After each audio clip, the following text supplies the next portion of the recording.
Greetings to all the viewers. I am Abhishek. So, are you looking forward to start a new business?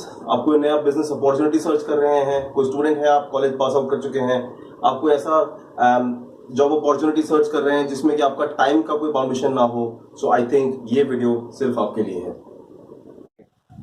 आज जिस business opportunity के बारे में हम आपसे बात करने जा रहे हैं वो पोल्ट्री फार्मिंग का है। पोल्ट्री में बहुत सारे सेगमेंट्स होते हैं, पोल्ट्री में तरह तरह के बर्ड्स होते हैं, अलग अलग तरह से उनके कॉन्सेप्ट्स होते हैं। आज पर्टिकुलरली जिसके बारे में हम बात करेंगे वो है कलर्ड बर्ड्स के बारे में। कलर्ड बर्ड्स आप लोगों ने देखे होंगे, मल्टी कलर्स में होते हैं और काफ़ी इसकी डिमांड रहती है मार्केट में। तो हम बेसिकली आज इसी के ऊपर सारा हमारा ये वीडियो जो है ये कवर करेंगे। मेरी आप लोगों से रिक्वेस्ट है कि इस वीडियो को प्लीज़ एक बार लास्ट तक जरूर देखिएगा और अगर आपको पसंद आता है वीडियो तो हमारे चैनल को सब्सक्राइब करिएगा। So let's start.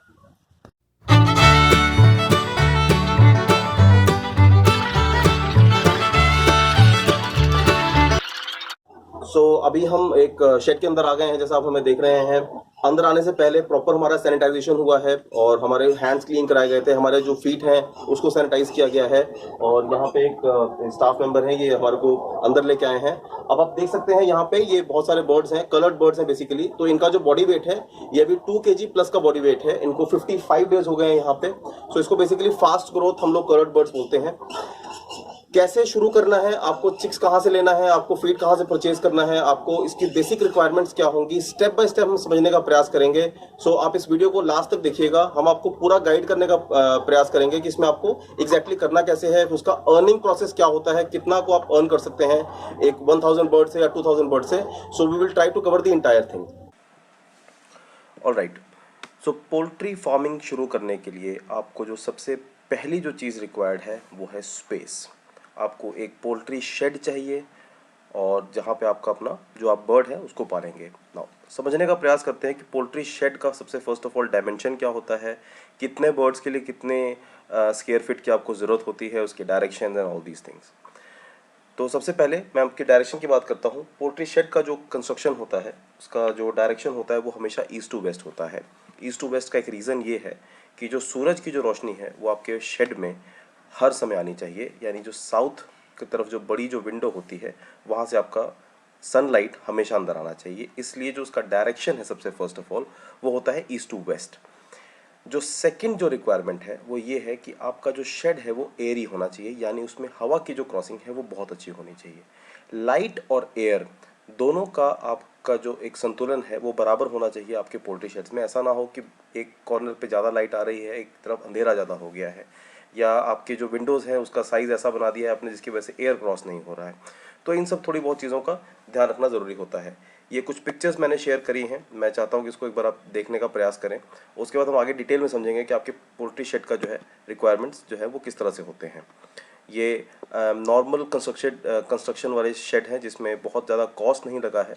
आप देख सकते हैं इसमें आपका सिर्फ एक रूफ़ दिख रहा है आपको, इन्होंने उसको एंगल के पिलर्स पर उसको बनाया हुआ है।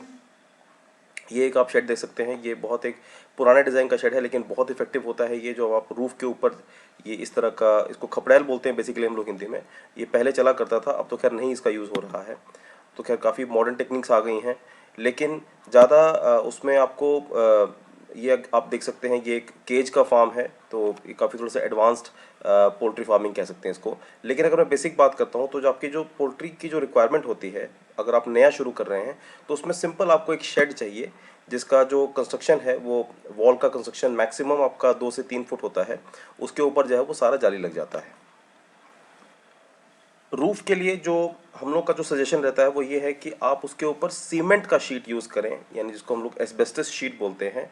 टीन का शेड थोड़ा सा हम लोग अवॉइड करते हैं। इसका एक रीज़न ये है कि जितना आपका रूफ़ ठंडा रहेगा उतना आपके बर्ड के लिए कंफर्टेबल रहेगा। टीन गर्मियों में बहुत ज़्यादा गर्म हो जाता है और सिमिलरली सर्दियों में बहुत ज़्यादा ठंडा हो जाता है। इसलिए हमारी जो रिकमेंडेशन होती है वो ये है कि आप जो है सीमेंट का शीट यूज़ करेंगे। उसको इंक्लाइंड फॉर्म में लगा होता है, राइट, ताकि आपका जो पानी का फ्लो है वो लगातार बना रहे। कवर करने के लिए शेड को जो है हम एक वायर मेश बोलते हैं, जिसको जाली लगानी होती है। आपको काफ़ी ये पिक्चर्स दिख जाएंगी, हमने शेयर करी हैं इस वीडियो के माध्यम से। जैसे आप ये देख पा रहे हैं, ये बेसिकली ये जो जालियाँ होती हैं ये पोल्ट्री के पर्पज़ के लिए ही बनी होती हैं। तो इस तरह की जालियाँ जो है ये मार्केट में मिल जाती हैं और आपको इनका यूज़ करना है। तो मैक्सिमम जो कंस्ट्रक्शन होता है वो इन्हीं सब चीज़ों का होता है। पोल्ट्री शेड्स में आपका दीवारों पे और अन्य चीज़ों पे पैसा कम लगता है, बजाय इसके कि आपका जो कॉस्ट है वो जाली वगैरह पे थोड़ा सा इनपुट होता है। तो इन सब चीज़ों को थोड़ा टेक केयर करना पड़ता है हमारे को। ये एक आप देख रहे हैं, इसको तिरपाल कहते हैं हम लोग। आपको अपना जो शेड है उसको साइड से कवर करना है, बिकॉज आपके अंदर जो बर्ड है वो लाइव स्टॉक है, उसको प्रोटेक्ट करने के लिए हवा से, विंड से, पानी से आपको कुछ चीज़ लगाना पड़ेगा। तो ये प्लास्टिक तिरपाल आती है, पोल्ट्री के डिज़ाइन की होती हैं, काफ़ी इसमें काफ़ी कंपनीज हैं जो इनको बनाती हैं। आप सर्च कर सकते हैं उनको, जो है हम भी आपको अपने इस चैनल के माध्यम से आपको हेल्प कर देंगे इसमें। राइट, सो यहाँ तक था आपको अपना शेड प्रिपरेशन कैसे करना है। आपने अगर नहीं कंस्ट्रक्शन करना चाहते हैं तो आजकल बहुत सारे शेड ऐसे हैं जो रेंट पे मिल जाते हैं। अगर आप सर्च करेंगे, आपका जो भी गांव है या जिस भी जिला में आप रहते हैं वहाँ पे आपको आप कोई किसी का पोल्ट्री फार्म अगर बंद हुआ है या किसी भी रीज़न से वो छोड़ के चले गए हैं तो उनके शेड्स किराए पे भी मिल जाते हैं, तो वो भी बहुत इफेक्टिव होता है। रेंट जगह जगह का अपने हिसाब से होता है, विच नॉर्मली जो रेंट हम लोग एक पोल्ट्री शेड्स का देखते हैं वो 1 रुपये से लेकर 2.5 रुपये पर स्क्वायर फीट के बीच में होता है। यानी कि अगर आप कोई शेड 5,000 स्क्वायर फीट का अगर रेंट पे लेने जा रहे हैं तो उसका रेंट हो सकता है कि शायद 10-12 हज़ार रुपये तक भी हो। मिनिमम अगर होगा तो 6-7 हज़ार से कम नहीं होगा वो।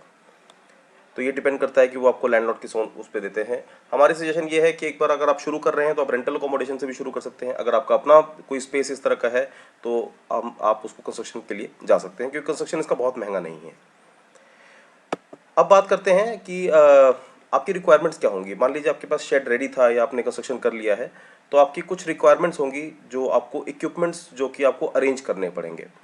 सबसे पहला जो रिक्वायरमेंट होता है, अगर आप विंटर या किसी कोल्ड एरिया में हैं, जैसे अगर आप J&K में हैं या श्रीनगर में हैं या शिमला में हैं, हिमाचल में हैं, या जो भी कोल्ड एरियाज़ में अगर आप पोल्ट्री फार्मिंग शुरू करना चाहते हैं, तो जो सबसे पहली आपकी रिक्वायरमेंट है वो ये है कि आपको कोई ना कोई हीटिंग डिवाइसेस की व्यवस्था करनी है, जिससे कि आप अपने बर्ड का जो जो अंदर का रूम का टेम्परेचर है उसको गर्म रख सकें। बहुत सारे इसके ऑप्शंस मिल जाते हैं। जैसे सबसे फर्स्ट ऑफ ऑल जो मैं दिखाने जा रहा हूँ वो है हीटिंग डिवाइस, गैस ब्रूडर्स। बेसिकली ये एलपीजी गैस पे चलता है, कॉस्ट बहुत ज़्यादा नहीं है इसकी, और इसको काफ़ी इफ़ेक्टिव माना जाता है। मतलब हम लोग ने देखा है इसको कि पूरे इंडिया में इसका काफ़ी ट्रेंड है। नेक्स्ट ऑप्शन आपके पास इलेक्ट्रिक हीटर हो सकते हैं। थोड़ा सा हम लोग इसको सजेस्ट नहीं करते हैं, रीज़न ये है कि इलेक्ट्रिसिटी का चैलेंज रहता है। आप मान लीजिए इसके ऊपर अगर डिपेंडेंट हो जाते हैं, आपका चिक्स छोटा है और लाइट चली गई, तो फिर इससे जो है बात नहीं बन पाएगी। अच्छा, बिजली की कॉस्ट भी ज़्यादा पड़ती है, तो ये थोड़ा सा हम लोग अवॉइड करते हैं इसको। नेक्स्ट आता है, ये बहुत इफेक्टिव चीज़ मैं आपको बताने जा रहा हूँ, एक बुखारी आता है, बुखारी हीटर्स। ये काफ़ी कन्वेंशनल है, काफ़ी ट्रेडिशनल है। अगर पोल्ट्री की बात करूँ, आज 50-60 साल से इसको यूज़ हो रहा है ये, और इसका कोई कॉस्ट बहुत ज़्यादा नहीं है। इसका जो नॉर्मली जो मैन्युफैक्चरिंग कॉस्ट आता है, यानी आपको जो मार्केट में मिलेगा, ये कुछ 2 से 3 हज़ार रुपये का मिलता है ये। इसके अंदर जो फिलिंग होता है वो सॉ डस्ट का होता है, यानी बुरादा जो कि लकड़ी के आरे से मिलता है, उसका भी कोई बहुत ज़्यादा कॉस्ट नहीं आता है, और उसको आप इसमें यूज़ कर सकते हैं। जो बेस्ट सॉल्यूशन है वो उसका यही है, इससे टेम्परेचर भी आपका बहुत इजीली बन जाता है। ये एक अंगीठी है, अंगीठी आप लोग कोयला का यूज़ कर सकते हैं। अवॉइड करते हैं थोड़ा सा हम लोग, क्योंकि अंदर धुआं होगा तो आपका बर्ड जो है उससे डिस्टर्ब होगा। हमारा सजेशन जो प्रायोरिटी पे रहता है वो बुखारी को लेकर रहता है। बुखारी आप यूज़ कर सकते हैं या गैस मोटर आप यूज़ कर सकते हैं। नेक्स्ट है फीडर्स और ड्रिंकर्स। आपको फीडर्स और ड्रिंकर्स जो है उसके अरेंजमेंट करना है आपको। ये आप देख सकते हैं, ये एक चिक्स का ड्रिंकर है। जब आपका बच्चा जब डे 1 पे आता है तो उसको छोटा ही ड्रिंकर आपको रखना है वहाँ पे। तो ये एक उसका हमने एक पिक्चर शेयर करा है, आप उसको देख लीजिए। नेक्स्ट आप देख सकते हैं कि ये फीडर्स हैं, जिसमें चिक्स जो है आपका जब डे 1 पे होता है तो उसका हाइट बहुत कम होता है, इसलिए उसको आपको ग्राउंड पे रखना होता है। तो इसमें आप इस तरह का फीडर्स भी यूज़ कर सकते हैं। ये इजीली मार्केट में मिल जाता है। अगर आपको कोई दिक्कत आ रही है तो हमारे चैनल के माध्यम से भी आप संपर्क करके हमसे आप पता कर सकते हैं। हम आपको वेंडर आपके लोकल बता देंगे वहाँ पे। राइट, ये एक लार्ज फीडर है जो बड़े बर्ड्स में यूज़ होता है। हैंगिंग होता है ये, इसको आप सीलिंग से हैंग कर देते हैं, ज़मीन से कुछ 6 इंच, 8 इंच, 9 इंच, 1 फुट तक ऊपर होता है ये, according to the height of the bird. ये एक ऑटोमेटिक पानी का ड्रिंकर है। किसी एक वीडियो में हम इसके बारे में आपको बताएंगे कि इसको इंस्टॉलेशन वगैरह कैसे होता है। इसका जो है बहुत इफेक्टिव है, और नॉर्मली पूरे इंडिया में जहाँ पे भी ये फ्लोरिंग, जहाँ पे फ्लोर का जहाँ पे फार्म होता है वहाँ पे काफ़ी इसका प्रचलन है। ये एक ड्रिंकर है, इसको हमने शेयर करा है, ये चिक्स में यूज़ होता है। अगेन ये लो हाइट का है। राइट, इसके बाद आपको एक चाहिए स्टोरेज एरिया। स्टोरेज एरिया में जहाँ पे आप अपना मुर्गी का दाना स्टोर करेंगे। शेड में हम लोग थोड़ा सा अवॉइड करते हैं, क्योंकि पोल्ट्री शेड में आपका जो है वो बर्ड पूरा ऑक्यूपाई हो जाता है। तो इसके लिए आपको छोटा सा स्टोरेज स्पेस चाहिए जहाँ पे अपना पोल्ट्री फीड, मेडिसिन, जो भी आपके अन्य संबंधित जो चीज़ें हैं वो आपको जरूर चाहिए होगा वहाँ पे। तो एक स्टोरेज एरिया आप लोग जरूर अपना प्लान कर लीजिएगा उसके अकॉर्डिंगली। वाटर टैंक बहुत ज़रूरी है। अगर आपका ये जो है 1000 बर्ड का अगर आप पोल्ट्री का प्लानिंग कर रहे हैं तो आपको मिनिमम एक 750 से 1000 लीटर का वाटर टैंक चाहिए। वाटर टैंक नॉर्मली जो है वो 4 साढ़े 4 हज़ार रुपये से शुरू हो जाता है। अगर आप महंगा कोई ब्रांड लेते हैं तो 8-9 हज़ार तक भी आता है।